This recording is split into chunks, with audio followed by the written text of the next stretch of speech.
Hi అండి, welcome to my channel Bhagyalakshmi పచ్చ. ఎలా ఉన్నారు? బాగున్నారా? నేను కూడా చాలా బాగున్నాను. వీడియో చూసే వాళ్ళు వీడియో కనుక మీకు నచ్చితే లైక్ చేయండి, హైప్ చేయండి. ఇంకా ఉదయాన్నే టిఫిన్ అయితే చేస్తున్నాను. నేను టిఫిన్ పునుగులు అయితే వేసాను. పునుగులు వేయంగా కొంచెం పిండి అయితే మిగిలింది, ఇంకా అది ఫ్రిడ్జ్లో పెట్టా. ఈరోజు ఏదో ఒక టిఫిన్ చేయొచ్చులే అని. మా ఆయన అయితే టిఫిన్ కోసం ఎదురు చూస్తున్నాడు. పునుగుల పిండి గట్టిగా ఉంటుంది కదా, అందులో కొంచెం వాటర్ పోసి అయితే కలుపుతున్నాను దోశలాగా పోద్దామని. ఇందులో ఉల్లిపాయలు, కరివేపాకు, జీలకర్ర, పచ్చిమిర్చి అన్నీ వేసాం కదా, ఇంకా దోశలాగా పోసుకుంటే చాలా బాగుంటాయి.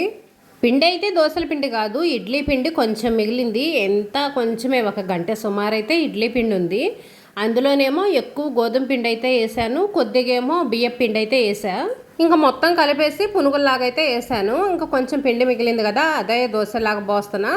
దోశలు వస్తాయి, కాకపోతే వీటిని మనం జాగ్రత్తగా పోసుకోవాలి. గ్యాస్ హైలో పెట్టామనుకోండి అడుగున మాడిపోతాయి, కానీ దోశ అనేది రాదు, ఇరిగిపోయిద్ది.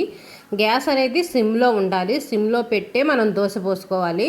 దోశ కాలేటప్పుడు కూడా గ్యాస్ అనేది మనం సిమ్లోనే పెట్టుకోవాలి. హైలో పెట్టామనుకోండి సరిగ్గా రాను కూడా రావు. ఇప్పుడు నాకు ఇంకా టిఫిన్ అర్జెంట్ అవసరం, ఆయన వెయిట్ చేస్తున్నాడని చెప్పేసి కొంచెం గ్యాస్ అనేది పెంచాను, కానీ ఈ మాత్రం కూడా ఉండకూడదు. గ్యాస్ అనేది పర్ఫెక్ట్గా దోశ రావాలంటే మీడియం ఫ్లేమ్లో పెట్టుకోవాలి. మీడియం కంటే కూడా కొంచెం తక్కువ, సిమ్ కంటే కొంచెం ఎక్కువ పెట్టుకోవాలి.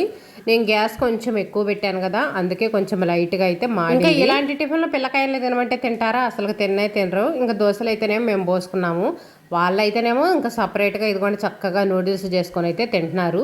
ఇవైతే మంచిది కాదు, కానీ చెప్పినా వినరు, వాళ్ళ ఇష్టం. వాళ్ళకి తినడానికి నోటికి రుచిగా ఉండాలి. చక్కగా నూడిల్స్ పెట్టుకొని టీవీ చూస్తా తింటా ఎంజాయ్ చేస్తున్నారు. పిల్లలు మాత్రం కాసేపు కొట్టుకుంటారు, కాసేపు ఆడుకుంటారు. అసలు పిల్లల గోల భరించాలంటే మాత్రం మాటలు కాదనుకోండి. ఈ టీవీలు ఫోన్లు వచ్చిన కాంచి ముఖ్యంగా వీటి కోసం అయితే పిల్లలు తెగ కొట్టుకుంటున్నారు. అంతకుముందే నయం చక్కగా బయటికి వెళ్ళి ఆడుకొని వచ్చేవాళ్ళు. ఏ పేసీ ఉండదు, రిమోట్ నాకు కావాలి, ఫోన్ నాకు కావాలని కొట్టుకునే పేసీలే ఉండవు. ఇద్దరు పిల్లల్ని పెంచాలంటేనే ఇప్పుడు మనం చాలా కష్టపడిపోతున్నాం అనుకోండి. అప్పటి రోజుల్లో 5-6 పిల్లలు, కొంతమందికి అయితే 10 మంది పిల్లలు ఉండేవాళ్ళు. ఎలా పెంచేవాళ్ళు, ఎలా భరించేవాళ్ళు. మనకైతే మాత్రం స్కూల్ లేకుండా 1 నెల 2 నెలలు ఇంటి దగ్గర ఉంటేనే మనం భరించలేకపోతున్నాము. అంతమంది పిల్లల్ని ఎలా పెంచేవాళ్ళో అనిపిస్తుంది ఒక్కోసారి అయితే. స్కూల్ కనుక లేకుండా పిల్లల్ని బారుకి మనం అలాగే ఇంట్లో ఉంచి పెంచడం అయితే అసలు పెంచగలుగుతామా? ఏమో, సిచ్యువేషన్లు ఎలా ఉండేవో కూడా చెప్పలేము పరిస్థితులు. ఆ స్కూల్ కాబట్టి ఈ పిల్లల్ని భరిస్తున్నాయి, కానీ మనమైతే మాత్రం భరించలేమనుకోండి. ఇంకా టిఫిన్లు తిన్న తర్వాత ఇంక ఇదిగోండి అంట్లయితే కడిగేస్తున్నాను. ఈ ఎండ్లకు పనులు అనేవి ఎంత త్వరగా చేసుకుంటే అంత మంచిది అనుకోండి. అంట్లయితే మొత్తం కడిగేశాను, ఇంకా బట్టలు అయితే ఉతికేస్తున్నాను. ఎప్పుడు 9 గంటలకి గాబు దగ్గరికి ఎండ వచ్చింది, కానీ ఈ ఎండాకాలంలో మాత్రం 8 గంటలకల్లా ఎండ అయితే వస్తుంది. పిల్లల బట్టలకైతే మాత్రం మురికి మామూలుగా ఉండట్లేదు. బయటికి వెళ్ళి ఆడుకొని వస్తారు కదా, అంతా మట్టి అయితే ఎర్రంగా ఉంటుంది. పార్కులో ఎర్రటి మట్టి ఉంది, అక్కడ చెట్లు అవన్నీ చాలా ఉంటాయిలండి. బాగా చెట్లు పెరగాలంటే మనకి ఎర్రటి మట్టి అయితే బాగా పెరుగుతాయి కదా, ఎర్రటి మట్టి వేసేరట్టుంది. ఇంకా చెప్పుల నిండా బట్టల నిండా మట్టి అయితే మామూలుగా ఉండట్లా. ఇంకా చెప్పులు అయితే మనం చెప్పనవసరం లేదు. చెప్పులు కనుక మీరు చూసారనుకోండి దడుచుకుంటారు, అలా ఉంటాయి చెప్పులు అయితే. మొత్తం ఎర్రంగా నిండిపోయి ఉంటాయి. ఈరోజు కడిగేసాను అనుకోండి, రేపటికి మళ్ళీ అలాగనే ఉంటాయి. ఇంకా వాటిని కడగటం ఇదంతా ఎందుకు అని చెప్పేసి ఇంక వాటిని అయితే అలాగనే వదిలేసాను. బట్టలు అయితే ఇంకా అలాగ వదిలేయం కదా, సరుపులో నానబెట్టేసి లైట్గా సబ్బు పెట్టి బ్రష్ కొట్టి బండకేసి బాది ఉతికామనుకోండి మురికి మొత్తం శుభ్రంగా పోయిద్ది. బట్టలు తక్కువగానే ఉన్నాయిలండి, ఇంక 2 పిల్లలే కదా ఉంది, ఇంకా బట్టలు తక్కువగానే ఉన్నాయి. చాలామంది వాషింగ్ మెషిన్ కొనుక్కోక ఎక్కడ కష్టపడతామని అడుగుతున్నారు. కాకపోతే వాషింగ్ మెషిన్ ఎక్కడ తీసుకుంటామండి, ఇప్పుడు పరిస్థితుల్లో పిల్లల చదువులు డబ్బులు చాలా ఎక్కువ ఖర్చు అవుతున్నాయి. పంటలు కూడా సరిగ్గా పండట్లేదు.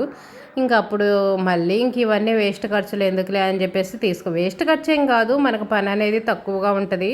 బట్టలు ఎక్కువ ఉతకాలంటే ఇబ్బందిగానే ఉంటుంది. కాకపోతే వాషింగ్ మిషన్ తీసుకోవచ్చు, దానికి సంబంధించిన పైపులు అవన్నీ వేయించుకోవాలి.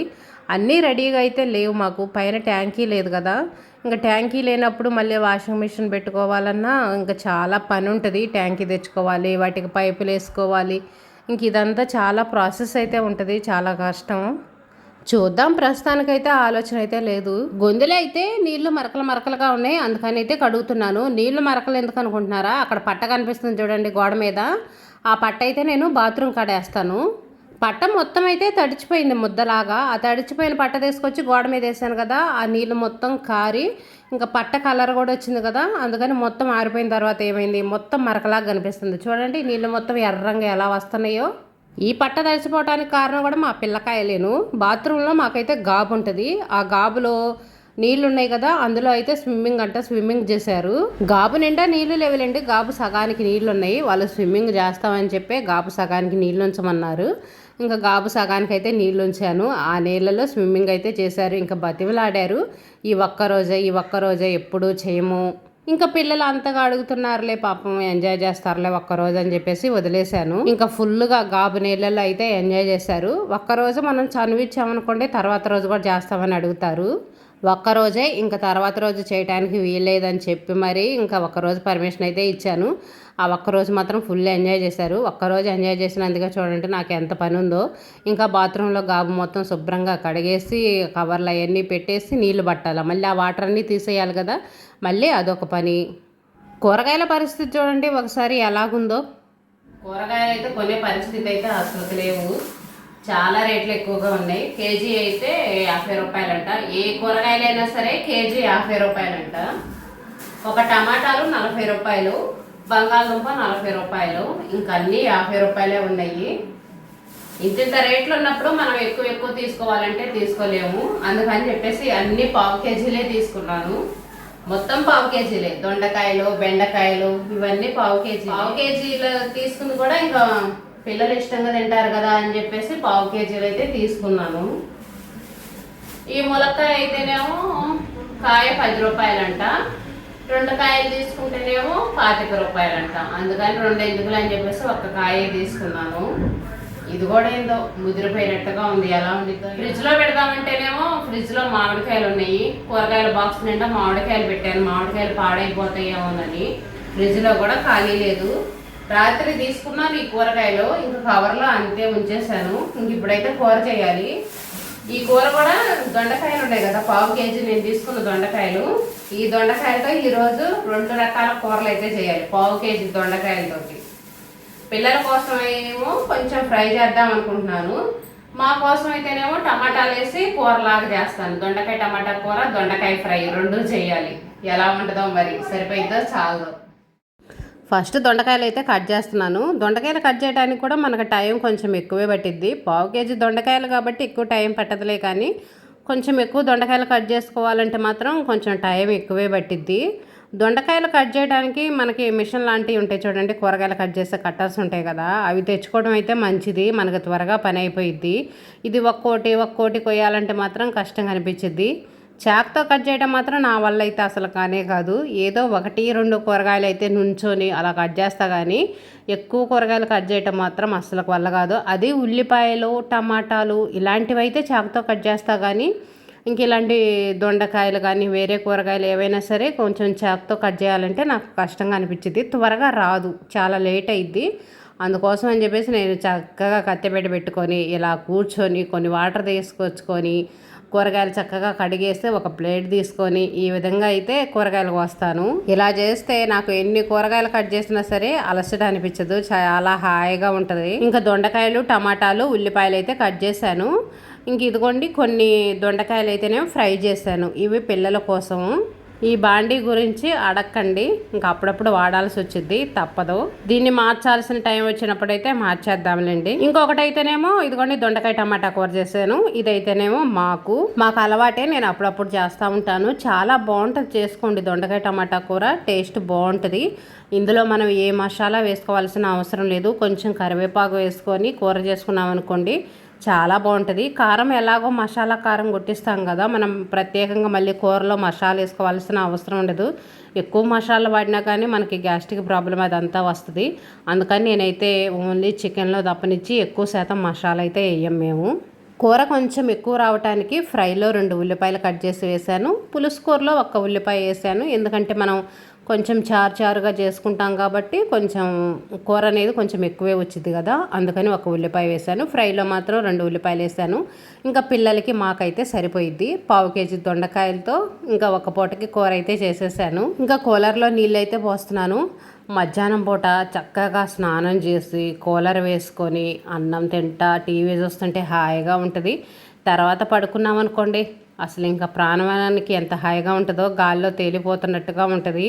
అసలు బయట ఎంత ఎండ కాస్తున్నా సరే మనకు తెలియని కూడా తెలియదు, చాలా హాయిగా అనిపించింది. నవీన్ నీళ్లు తీసుకొస్తుంటే నేనైతే పోస్తున్నాను, వాళ్ళైతేనేమో డబ్బాతో కొంచెం కొంచెం పోస్తారు, లేట్ అయింది.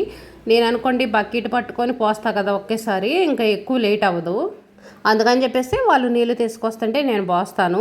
అచ్చం మనమే నీళ్లు తీసుకొచ్చామనుకోండి ఇంకా పిల్లలకు పని అలవాటు కాదు, వాళ్ళే చేస్తారు అని చెప్పేసి వదిలేస్తారు. అందుకోసం అని చెప్పేసి వాళ్ళ చేత తెప్పిస్తాను. ఇంకా కూలర్లో నీళ్లు పోసిన తర్వాత నీళ్లు మనం ఎంత జాగ్రత్తగా పోసినా సరే కొంచెమైనా సరే కింద పడతా ఉంటాయి. ఇంకా నీళ్లు మొత్తం అయితే తుడుస్తున్నాను. ఈ కూలర్లో నీళ్లు పోస్తున్న కానించి ఈ గది మాత్రం ప్రత్యేకంగా బండ తుడవాల్సిన అవసరం ఉండట్లేదు, చాలా నీళ్లు పోతాయి కదా. ఇంకా ఆ నీళ్ళే మొత్తం రూమ్ అంతా తుడిచేస్తున్నాను. తుడుస్తానే ఏంటియో చూస్తున్నాను, పొయ్యి మీద కూర పెట్టాను కదా, దొండకాయ ఫ్రై చేశాను కదా, అదైతే చూడటానికి వెళ్ళానట్టుంది. ఇంకా మా ఓడు చూడండి, చిన్నోడు మొత్తం తొక్కుతూ ఉన్నాడు, అటు ఇటు తిరుగుతూ ఉన్నాడు. బండ్లు మాత్రం చల్లగా ఉంటున్నాయి. నేనైతే మాత్రం ఇంకా కూలర్ దగ్గర కిందే పడుకుంటాను, పిల్లల మంచం మీద అయితే పడుకుంటారు. ఇంకా బండ్ల తుడుస్తున్నా కదా, చల్లగా హాయిగా అనిపించింది. ఒక దిండేసుకొని పడుకుంటే ఇంకా సాప కానీ ఏమి కూడా వేసుకొని నేను కూలర్ ఉండబట్టి ఎండలకు బతికేస్తున్నావేమో అనిపిస్తుంది. అమ్మో, లేకపోతే అసలు ఫ్యాన్ గాలి అయితే వెచ్చగా వచ్చింది, మొహం అంతా మాడిపోయినట్టుగా ఉంటుంది. అందుకనే ఏసీలు అలవాటైన వాళ్ళు ఎక్కడికన్నా వెళ్ళి ఉండాలన్నా ఉండలేరంటారు. మేము కూలర్ అలవాటైన వాళ్ళమే ఎక్కడికన్నా వెళ్తే కూలర్ కానీ ఏమి లేకపోతేనే ఉండలేకపోతున్నాము. ఇంకా ఏసీలకు అలవాటు పడిన వాళ్ళు ఏముంటారు, అస్సలు ఉండలేరు. ఇంకా మా బుడ్డోడు చూడండి ఏ ఘనకార్యం చేస్తున్నాడో. పాత శుభలేఖలు ఉంటాయి, అవి తీసుకొని కట్ చేసుకుంటున్నాడు. పిల్లల్ని ఇలా ఆడుకొని ఇవ్వటమే మంచిది, లేదనుకోండి ఫోన్లకి టీవీలకి అంకితం అవుతారు. కట్ చేసిన తర్వాత వాళ్ళనే మొత్తం తీసి డస్ట్బిన్లో పడేయండి అని చెప్పి పర్మిషన్ ఇచ్చామనుకోండి చక్కగా ఆడుకుంటారు. వాడే మొత్తం కట్ చేశాడు, తర్వాత అన్ని కవర్లో పెట్టుకున్నాడు రేపు ఆడుకుంటానని. కాకపోతే కత్తిరించాం కదా, కొంచెం జాగ్రత్తగా చెప్పాలి. వీడైతే జాగ్రత్తగానే ఉన్నాడు. వీడియో ఇదేనండి.